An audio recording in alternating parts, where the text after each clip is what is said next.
ربیع الاول اسلامی تقویم کے لحاظ سے تیسرا مہینہ ہے۔ ویسے تو میلاد النبی اور محافل نعت کا انعقاد پورا سال ہی جاری رہتا ہے، لیکن خاص ماہ ربیع الاول میں عید میلاد النبی کا تہوار پوری مذہبی عقیدت اور احترام سے منایا جاتا ہے۔ اسلامی سال کا تیسرا مہینہ ربیع الاول مبارک ہے۔ اس کی وجہ تسمیہ یہ ہے کہ جب ابتدا میں اس کا نام رکھا گیا تو اس وقت موسم ربیع یعنی فصل بہار کا آغاز تھا۔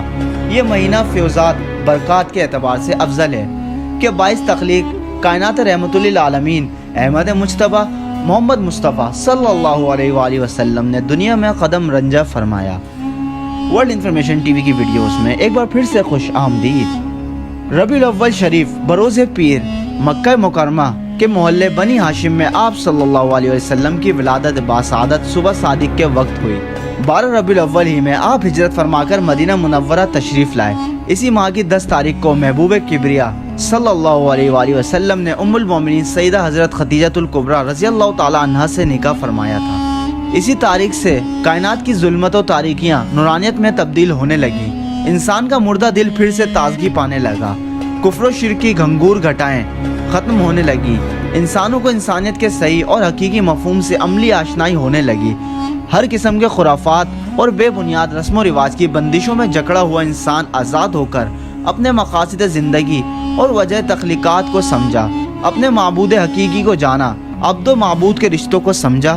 یہی وجہ ہے کہ ساری دنیا کے مسلمانوں کے لیے حضرت محمد مصطفیٰ صلی اللہ علیہ وسلم کا عشق غیر فانی دولت بن چکا ہے، اور 12 ربیع الاول کے موقع پر مختلف طریقے سے اظہار مسرت کرتے ہیں، جو گو ناگو احسانات و نوازشات کا ہلکا سا شکریہ ہے۔ ہر ملک اور قوم کے لوگ اپنے رہنما، لیڈر اور دانشوروں کا یوم پیدائش مناتے ہیں، جبکہ ان شخصیتوں سے فائدہ کسی ایک ملک یا ایک قوم کو یا کسی ایک خطے کو یا کسی ایک خاص نظریات و مکتب فکر کو ہی ہوتا ہے، مگر یوم پیدائش پر خراج عقیدت ضرور پیش کرتے ہیں۔ یہاں اس ذات گرامی کے یوم پیدائش کی بات اور خراج عقیدت پیش کرنے کا معاملہ ہے، جو ہر انسان، جانور، پرندے، چوپائے، پیڑ پودے اور ہر چیز کے نبی ہیں۔ سب کا وجود ان کے طفیل ہے، سب کو ان سے برابر کا فائدہ ہے۔ وہ تمام انسانوں کے نبی، کائنات کی تمام اشیاء کے لیے رحمت ہی رحمت، ان کو سب سے پیار ہے۔ انہوں نے جو بتایا سب کے لیے، جو کیا سب کے لیے، جو ان کی باتوں کو مانا، ان کی باتوں پر چلا، ان کے طریقوں کو اپنایا، اس کے وارے نیارے ہو گئے۔ دنیا کی ہر بھلائی مل گئی اور آخرت کی سرخروئی بھی مل گئی، اللہ کی خوشنودی بھی مل گئی۔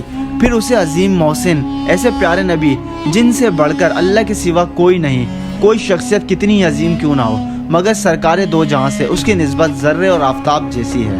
کسی ذرے کی اہمیت سے انکار نہیں کیا جا سکتا، مگر آفتاب کی برتری کا عالم کچھ اور ہے۔ مگر محمد مصطفیٰ صلی اللہ علیہ وسلم کی عظمت کے آگے آفتاب بھی ایک ذرہ ہے۔ آفتاب اپنی شعاؤں سے بیک وقت زمین کا نصف حصے کو روشن کرتا ہے، مگر نبی کریم کی زوفشائی، ان کے علم و حکمت، نبوت اور رسالت کی روشنی زمین ہی نہیں، ہر عالم کے ایک ایک ذرے پر پڑ رہی ہے۔ 12 ربیع الاول کی تاریخ انسانی تاریخ کا عظیم ترین دن ہے۔ اس دن کو شایان شان طریقے سے خراج عقیدت پیش کرنے کے ساتھ ساتھ پوری انسانی برادری اور انسانیت کو دنیا و آخرت کی بھلائی کے حسین طور طریقوں کو نبی کریم صلی اللہ علیہ وآلہ وسلم کی سنتوں کے آئینے میں اخذ کرنے پر گزارنا چاہیے۔ ہر جشن مسرت، ہر جلسہ میلاد بامقصد اور مؤثر ہونا چاہیے۔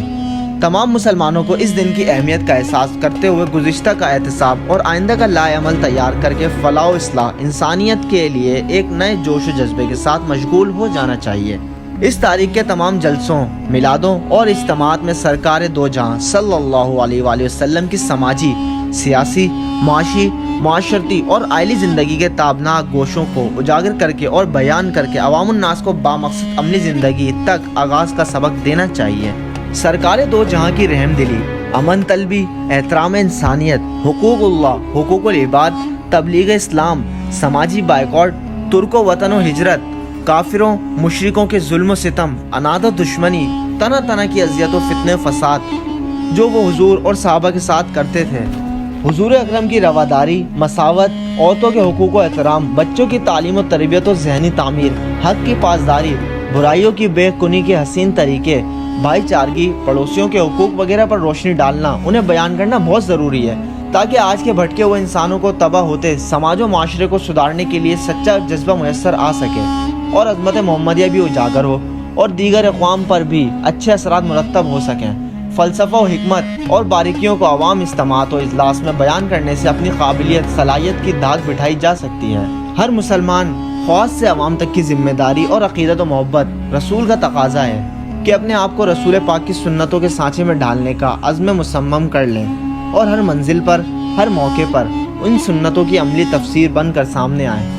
دل، زبان اور عمل میں یکسانیت پیدا کریں، ریاکاری اور نام و نمود سے بچیں، خلوص و لحیت کو اپنائیں، اثار و قربانی پر کمر بستہ رہیں، صبر و استقلال کا دامن ہاتھ سے نہ چھوٹے، اپنی شکل و صورت، وضع قطع کو اسلامی تہذیب کا آئینہ بنائیں، ہاتھ پاؤں اور زبان سے کسی کو اذیت نہ دیں، کسی بھی غریب، ناچار، مجبور کی مقدور بھر مدد کریں، مظلوم کی حمایت، حق کی پاسداری کریں، علماء کرام، حفاظ، مساجد کے اماموں کی عزت و احترام کریں، تعلیم کو عام کرنے میں بھرپور حصہ لیں، اچھی اور نیک باتیں بلا جھجک مگر شفقت و احترام کے ساتھ دوسروں کو بتائیں، اختلاف و انتشار سے بچنے اور بچانے کی پوری کوشش کریں، دینی اسلامی کتابوں کا مسلسل مطالعہ کر کے علم میں اضافہ کریں، بے حیائی، بے پردگی اور عریانیت سے احتراز لازم رکھیں، اولاد کو دینی تعلیم دیں، جہاں کہیں رہیں، جس مجلس میں رہیں، جس سوسائٹی میں رہیں، ایک سچے مسلمان بن کر رہیں اور اسلامی تعلیمات اور آداب و اخلاق کی عملی و زبانی تبلیغ میں کسی قسم کی ہچکچاہٹ محسوس نہ کریں۔